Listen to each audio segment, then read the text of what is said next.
नमस्कार, सत श्री अकाल, आदाब। मेरा नाम मनदीप पुनिया है और आप सुन रहे हैं पंजाबी रेडियो यूएस से। मैं एक बार फिर हाजिर हूं नए बुलेटिन के साथ और शुरुआत करते हैं आज की मुख्य खबरों से।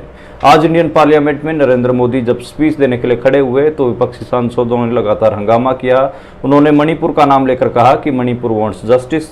इसके अलावा नरेंद्र मोदी ने अपने भाषण में कहा कि कल जो भारतीय संसद में हुआ उसे सिर्फ बालक बुद्धि कहकर नकारा नहीं जा सकता। उन्होंने राहुल गांधी को बालक बुद्धि कहा और कहा कि उनके पूरे स्पीच को संसदीय मर्यादा के हिसाब से गंभीरता से लेने की जरूरत है। उत्तर प्रदेश के हाथरस से एक बहुत बुरी खबर आई है। वहां पर एक सत्संग में करीब 120 लोगों की मारे जाने की खबर है। सत्संग में भगदड़ मच गई जिसके कारण महिलाएं, बच्चे और पुरुष मारे गए हैं।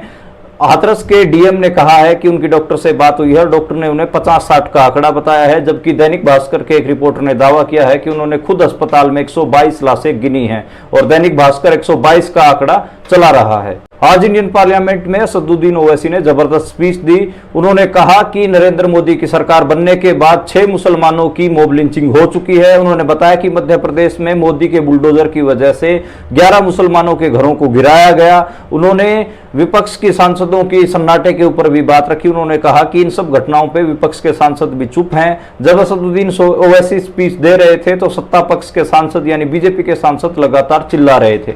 आज असदुद्दीन ओवैसी ने फलस्तीन इजराइल के चल रहे युद्ध पर भारत की इजराइल के साथ समझौते को लेकर बड़े सवाल उठाए। उन्होंने कहा कि भारत ने इजराइल को 27 टन हथियार सप्लाई किए हैं जिसकी वजह से 47,000 फलस्तीनी लोग मारे गए हैं। उन्होंने कहा कि भारत की फलस्तीन को लेकर क्या पॉलिसी है उसके उनको अपना रुख स्पष्ट करना चाहिए। Leader of opposition Rahul Gandhi ने इंडियन पार्लियामेंट के स्पीकर ओम बिरला को चिट्ठी लिखकर अपने भाषण के चुनिंदा अंश हटाए जाने को लेकर दुख प्रकट किया है। उन्होंने कहा कि किस तरह की वजह से उनके भाषण के चुनिंदा अंश हटाए गए हैं। आज इंडियन पार्लियामेंट में समाजवादी पार्टी के बड़े नेता और उत्तर प्रदेश के पूर्व मुख्यमंत्री अखिलेश यादव ने बीजेपी सरकार पर जमकर निशाना साधा। उन्होंने कहा कि यह चलने वाली नहीं बल्कि गिरने वाली सरकार है। इसके अलावा उन्होंने ईवीएम की क्रेडिबिलिटी पर भी सवाल खड़े किए। उन्होंने कहा कि अगर हमें उत्तर प्रदेश में 80 की 80 सीटें भी मिल जाती तो भी हम ईवीएम पर विश्वास नहीं करते।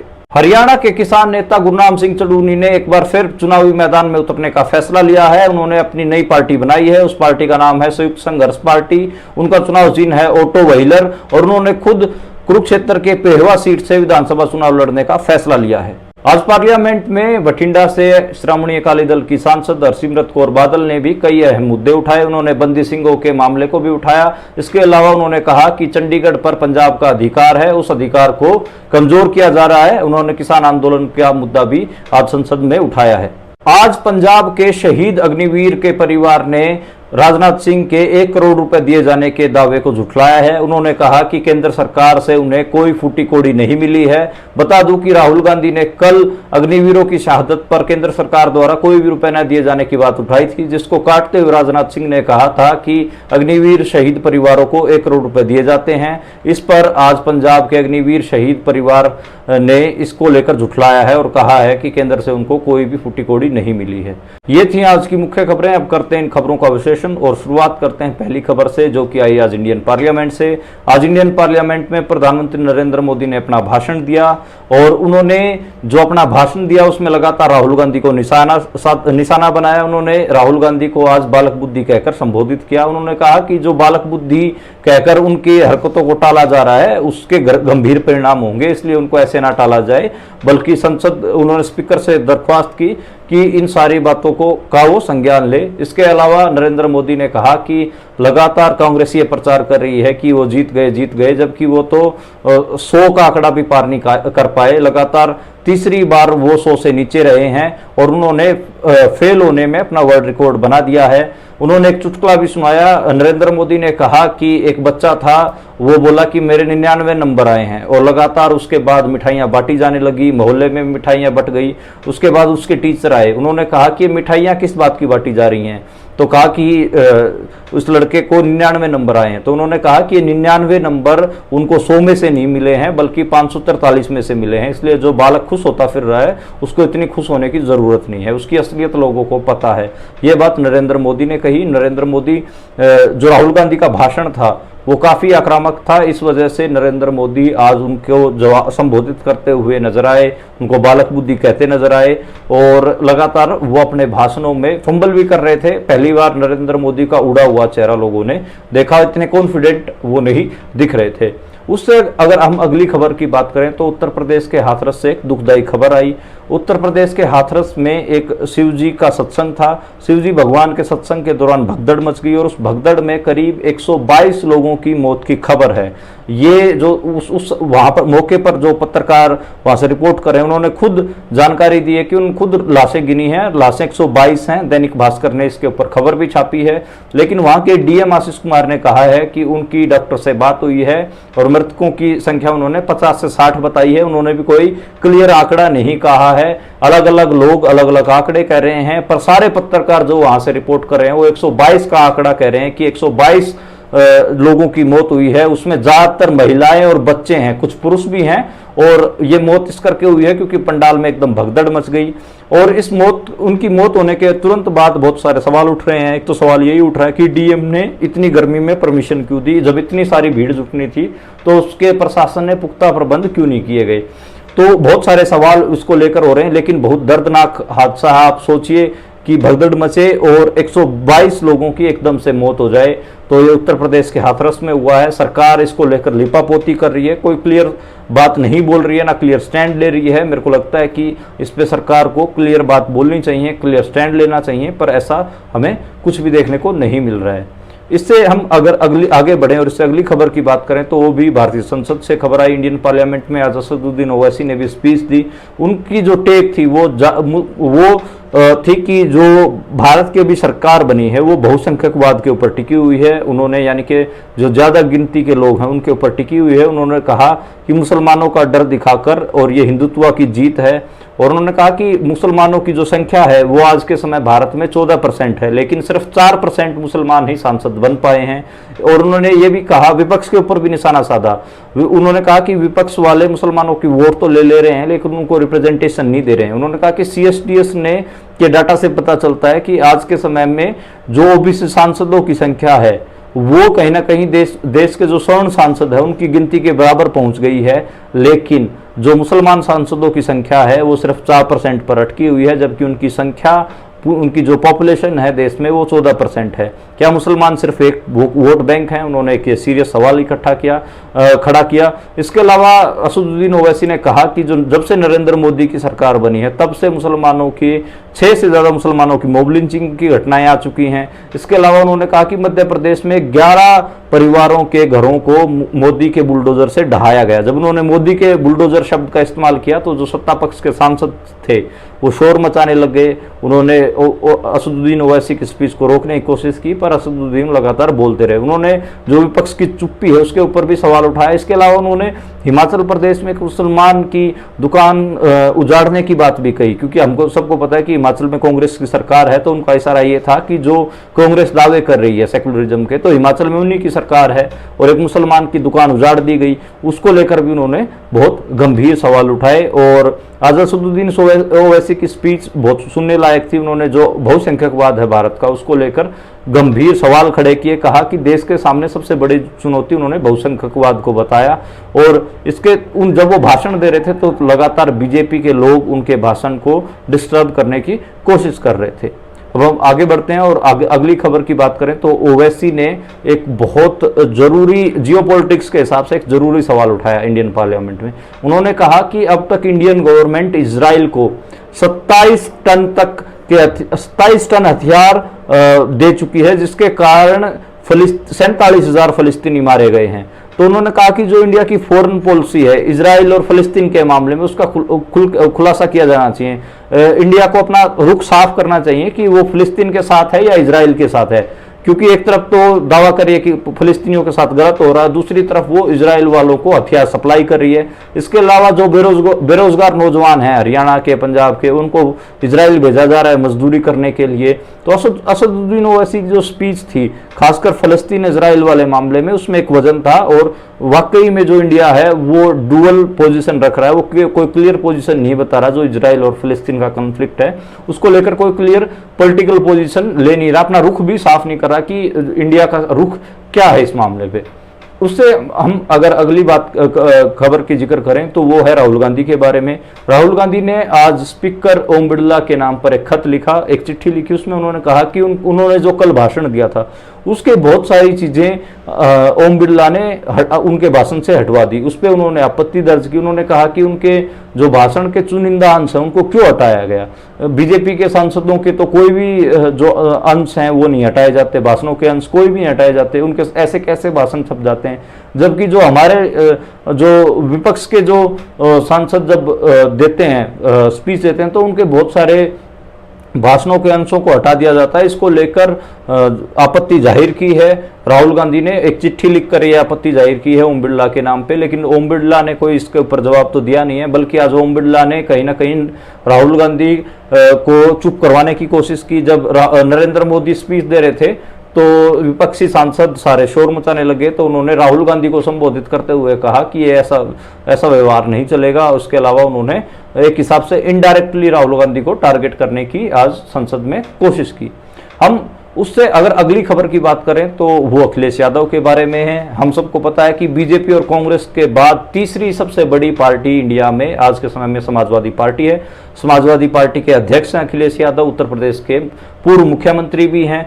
आज उन्होंने भी संसद में अपना भाषण दिया और पार्लियामेंट में जब वो बोल रहे थे तो उनका जो अंदाज था वो बिल्कुल एकदम व्यंग्यात्मक था, यानी कि पॉलिटिकल स्टायर वाला उनका अंदाज था। उन्होंने कई शेर भी आज पढ़े, बहुत शेर और शायरी की, और वो शेर और शायरी बेसिकली बहुत मजाकिया थी, जिसमें उन्होंने नरेंद्र मोदी की खिल्ली उड़ाई है।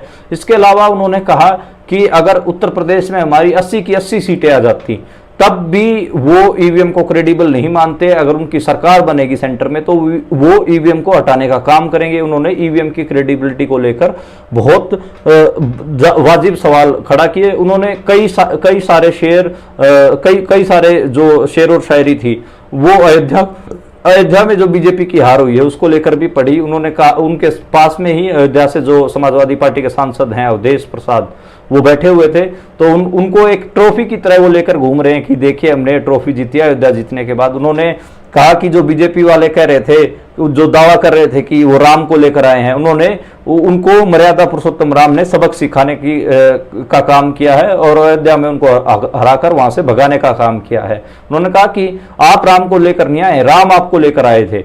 तो कहीं ना कहीं राम मंदिर की जो जगह है अयोध्या, वहां से जो अवधेश प्रसाद की जीत है उसको अखिलेश यादव हर रोज गिनवाते हैं, अपने पास ही बैठा के रखते हैं अवधेश प्रसाद को, और उसको एक ट्रॉफी की तरह सेलिब्रेट करते हैं। उनकी तरफ इशारा करके बीजेपी को वो लगातार तंज कसते हैं। इसके अलावा उन्होंने ये भी कहा कि ये जो बीजेपी की सरकार है, न इसका ऊपर हाथ पकड़ने वाला कोई है, ना जमीन के ना पैरों के नीचे जमीन है। उन्होंने कहा कि ये चलने वाली सरकार नहीं, गिरने वाली सरकार है।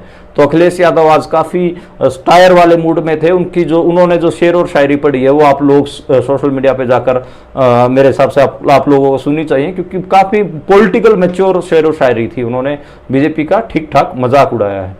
उससे अगर हम अगली खबर की बात करें तो हरियाणा से आई। हरियाणा में कुरुक्षेत्र में जो किसान नेता गुरनाम सिंह चढ़ूनी हैं, उन्होंने संयुक्त संघर्ष पार्टी नाम की एक पार्टी बनाई है, एसएसपी। वो पंजाब में भी पहले चुनाव लड़ चुके हैं। अब उन्होंने हरियाणा के विधानसभा चुनाव लड़ने की भी घोषणा की है। उनकी पार्टी को जो हम कहें चुनाव चिन्ह मिला है वो एक ऑटो 3 व्हीलर मिला है, और उसमें कहीं ना कहीं इससे पहले पंजाब में भी हमें पता है कि जब पंजाब का विधानसभा चुनाव था तो उनकी क्या हालत हुई थी, वहां पर भी उनको बहुत बुरी हार मिली थी। राज्यपाल बलवीर सिंह राज्यपाल ने संयुक्त समाज पार्टी बनाई थी। और ऐसे ही कहीं ना कहीं पंजाब में जो किसान नेता चुनावों में गए थे उनकी बहुत बुरी हालत हुई थी, लेकिन गुरनाम सिंह चढ़ूनी ने उससे कोई सबक नहीं सीखा। हालांकि बलवीर राज्यपाल एक प्रेस कॉन्फ्रेंस करके कह चुके हैं कि आगे वो कभी चुनाव नहीं लड़ेंगे, लेकिन गुरनाम सिंह चढ़ूनी हरियाणा में चुनाव लड़ने जा रहे हैं और उन्होंने अपनी सीट भी डिसाइड कर ली। उन्होंने कहा कि कुरुक्षेत्र की जो पेवा जो विधानसभा सीट है वहां से वो चुनाव लड़ेंगे। इसके अलावा गुरनाम सिंह चढ़ूनी ने आज कई सारे दावे भी किए हैं। उन्होंने बीजेपी कांग्रेस सब के ऊपर हमला भी किया है और एक पहले उन्होंने अपने कार्यकर्ताओं की मीटिंग की, उसके बाद ये फैसला लिया है। मुझे लगता है कि जो आंदोलनकारी हैं उनको कहीं ना कहीं चुनाव में नहीं जाना चाहिए। चुनाव एक अलग किस्म का रास्ता है, जो इंडियन पार्लियामेंट है वो एक अलग किस्म का दलदल है, और जिसमें अगर आप एक बार चले जाते हैं तो कहीं ना कहीं जो लोगों के आंदोलन के रास्तों से जो मुद्दे उठाए जाने चाहिए वो लोग नहीं उठा पाते हैं। जो आंदोलन की जो लड़ाई है, मूवमेंट्स जो बिल्ड करने की बात है, वो सब चले जाते हैं और फिर आप एक विधायक और एक सांसद बन जाते हैं और विधायक और सांसदी झाड़ने लग जाते हैं। तो कहीं ना कहीं जो मेरे को लगता है कि एक आंदोलनकारी को इंडियन जो पार्लियामेंट्री सिस्टम है उसमें भाग नहीं लेना चाहिए, इलेक्टोरल सिस्टम, और उसको चुनाव नहीं लड़ने चाहिए। हालांकि अब उनका निजी फैसला है, वो चुनाव लड़ेंगे तो देखेंगे कि उनको कितनी वोटें आती हैं। अगर हम उससे अगली खबर की बात करें तो वो हरसिमरत कौर बादल के बारे में है। बट पंजाब की बठिंडा से सांसद हैं वो, उन्होंने भी आज संसद में अपनी बात रखी। जब हरसिमरत कौर बादल बोल रही थी तो वो काफ़ी ऐसे एकदम एग्रेसिव थी। उन्होंने कहा कि जो चंडीगढ़ है उसका अधिकार पंजाब से छीना जा रहा है और कमज़ोर किया जा रहा है। उन्होंने कहा कि जो चंडीगढ़ है वो पंजाब का है, तो लगातार वो चंडीगढ़ को लेकर बहुत दावे कर रही थी। और इसके अलावा उन्होंने ये भी कहा कि जो बंदी सिंहों का जो की रिहाई का जो मांग है उसके ऊपर भी उन्होंने बात कही। उन्होंने कहा कि बहुत सारे आंदोलन हुए पंजाब में बंदी सिंहों की रिहाई के लिए, उनकी रिहाई के ऊपर भी उन्होंने बात की। किसान आंदोलन के ऊपर भी उन्होंने बात की कि किसानों की मांगों को भी सुना जाना चाहिए। उन्होंने कहा कि फरवरी से वो वहाँ पर बैठे हुए हैं बॉर्डरों पर उनकी आवाज़ अभी तक नहीं सुनी जा रही। ऐसे ही हम अगर बात करें तो जो अगली खबर है वो भी पंजाब से ही है। पंजाब के जो शहीद अग्निवीर थे पंजाब के खन्ना से अजय सिंह के आज पिताजी ने एक बड़ा प्रेस में स्टेटमेंट दिया है। उन्होंने कहा है कि उनके परिवार को केंद्र सरकार से एक फूटी कौड़ी नहीं मिली है।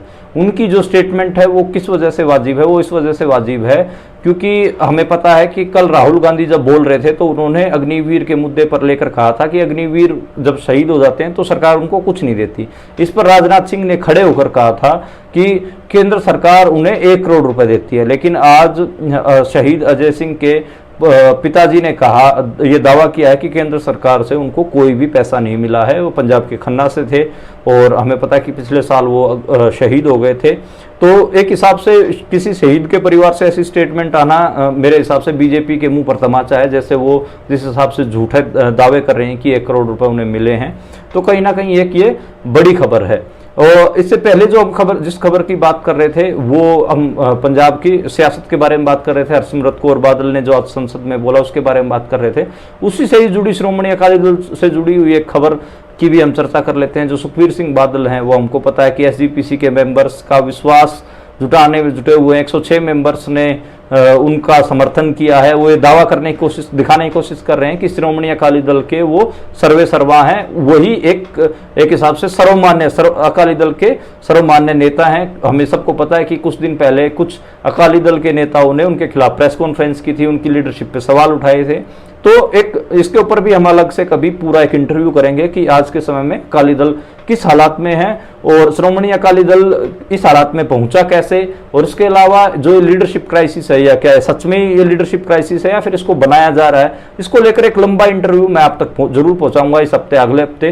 तो मैं कोशिश होगी श्रोमणी अकाली दल को लेकर एक पूरी बातचीत हो सके। और एक और खबर आई, श्रोमणी अकाली दल के जो जालंधर के जो कैंडिडेट थे वो आम आदमी पार्टी में शामिल होंगे। भगवंत मान ने उनको आम आदमी पार्टी में शामिल करवाया है। तो कहीं ना कहीं ये कई चीजें एक साथ मिक्स हो रही हैं कि अकाली दल के नेता छोड़ छोड़ के उनको जा भी रहे हैं, उनकी लीडरशिप के ऊपर भी सीरियस सवाल खड़े हो रहे हैं। और कहीं ना कहीं सिर्फ एक सांसद ही अब की बार वो भेज पाए हैं और वो सांसद भी लगातार ऐसे मुद्दे उठाने की कोशिश कर रही है जिससे वो दिखा सके कि वो पंजाब परस्त हैं। और अब की बार जब चुनाव लड़े थे तो अकाली दल ये दिखाने की कोशिश कर रहा था कि क्षेत्रीय दल जिंदा रखना बहुत जरूरी है, क्षेत्रीय पार्टी अगर जिंदा रहेगी तभी पंजाब के मुद्दे उठाए जा सकते हैं। लेकिन इनकी जो अकाली दल की पिछले कुछ साल का जो पूरा पॉलिटिकल प्रोग्राम रहा उसके ऊपर बात होनी चाहिए, उनकी पॉलिटिकल पोजीशंस पर बात होनी चाहिए। इसके लिए मैं एक स्पेशल इंटरव्यू आप तक जरूर पहुंचाऊंगा।